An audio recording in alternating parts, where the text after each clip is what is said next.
How's it going, party people? So we are in Lamentations, and it is kind of a.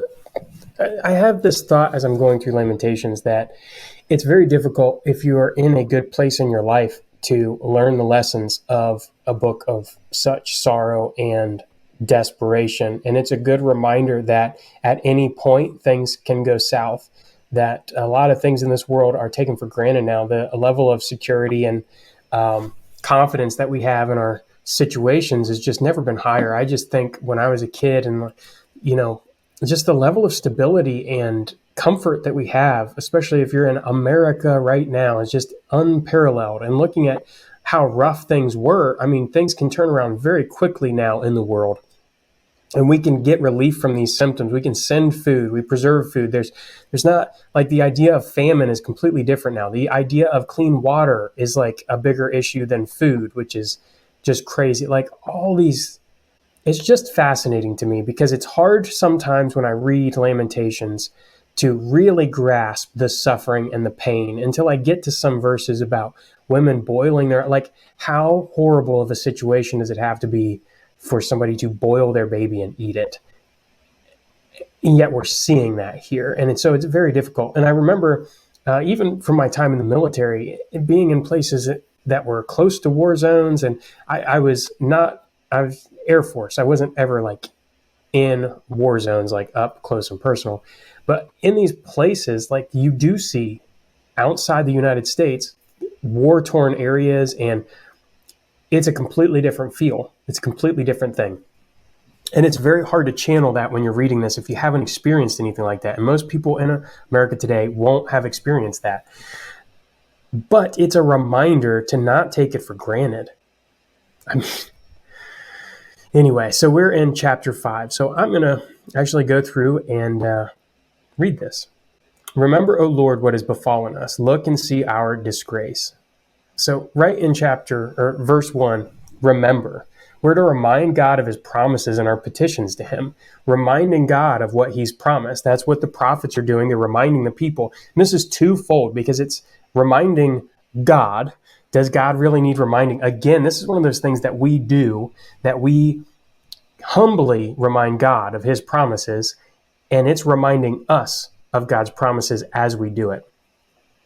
Verse 2, our inheritance has been turned over to strangers, our homes to foreigners. We've become orphans, fatherless. Our mothers are like widows. We must pay for the water we drink. The wood we get must be bought.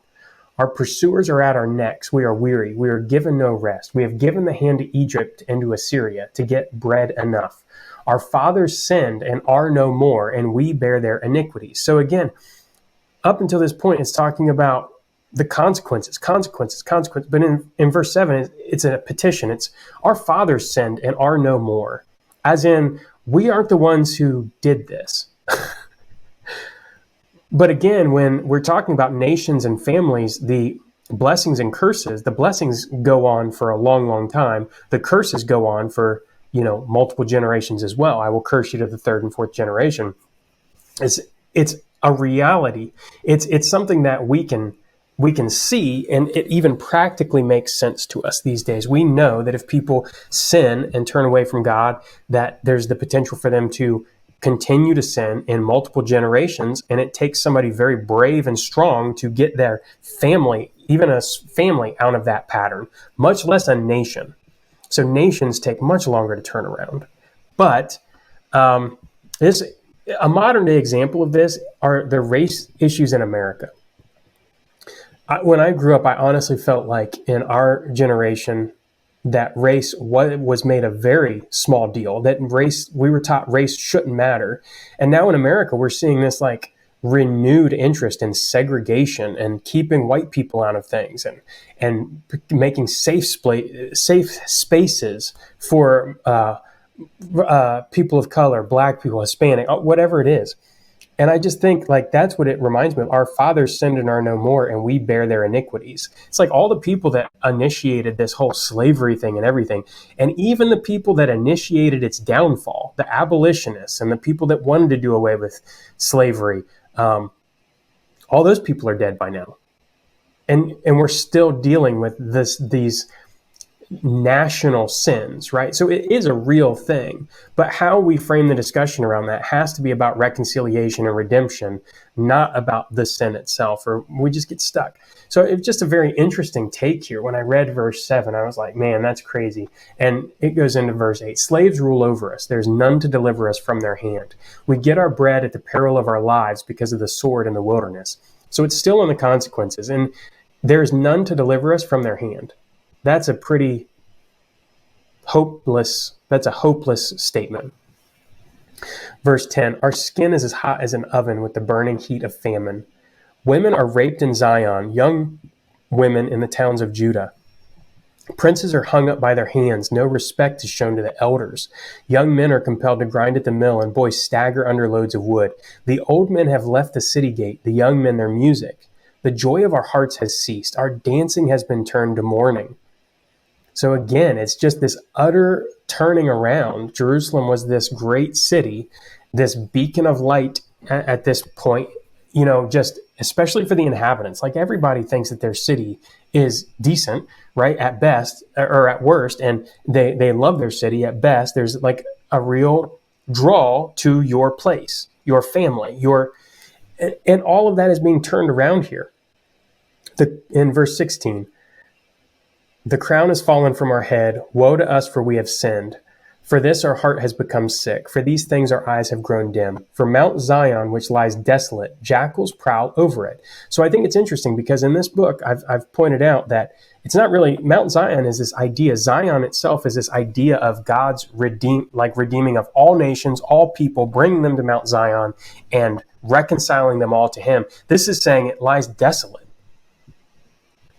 But you, O Lord, reign forever. So it's a reminder of God's glory.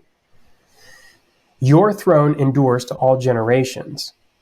Why do you forget us forever? Why do you forsake us for so many days? So again, it's a plea to God in immediate relief of suffering. These people are turning, this prophet is turning and saying, we need to appeal directly to God.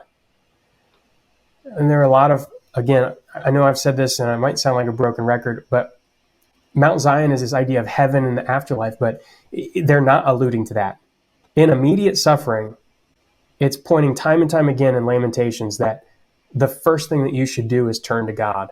This has been very convicting for me because often throughout the day I'm so self-sufficient, self-reliant, whatever it is, that I don't turn to God as often as I want to or need to, or until it's too late. That's something that Lamentations is really convicted me of. The first thing that we should do when something bad happens is turn to God, but not just when something bad happens. When, it's almost like the Sunday school answer. When should you turn to God? All the time. But this is a reminder. God is the relief that we need today.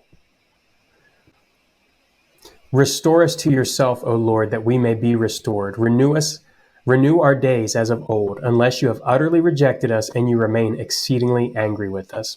I love that the last verse in Lamentations is this.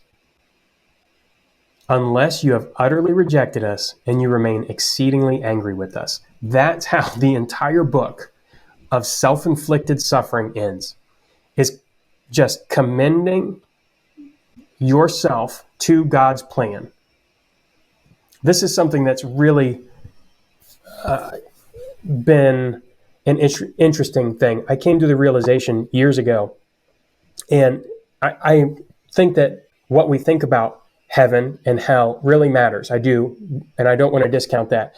But at the same time, I came to this realization years ago that God created me, that I can either trust God, and when I die, I'm either going to get what I deserve or not.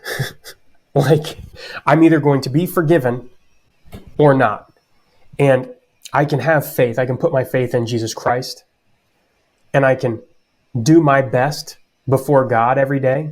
Like, these are things that I think that obviously, that's the gospel message, that we can't do it on our own. Jesus Christ died for our sins, and but we ultimately commend ourselves to God's mercy, to his grace, to glorifying him. And ultimately, that's what it's about. It is, in many ways, a denial of yourself, your own importance, your ego, your ability to do anything good in the world. All of these things, apart from God, that just doesn't exist. And I love that this book about human suffering, self-inflicted suffering, sinful correction, discipline, suffering at the hands of God's discipline and wrath. And the last verse is, unless you have utterly rejected us and you remain exceedingly angry with us. That's, what else can you say? That's all I have for this. Lamentations has been great. I'm going to pick out maybe a couple themes. I might do some theme videos on this one, or I might just end it here. We'll see in the next video. I'm not really sure as I'm recording this, but I really have been having fun recording these videos. Put down in the comments what you thought about Lamentations, the book in general, or chapter 5. What was something that really stood out to you, or what is something that you're curious about? Like and subscribe to catch all these videos as they come out. Keep studying the Bible with us. And with that, I'll catch you in the next one. All right? Peace.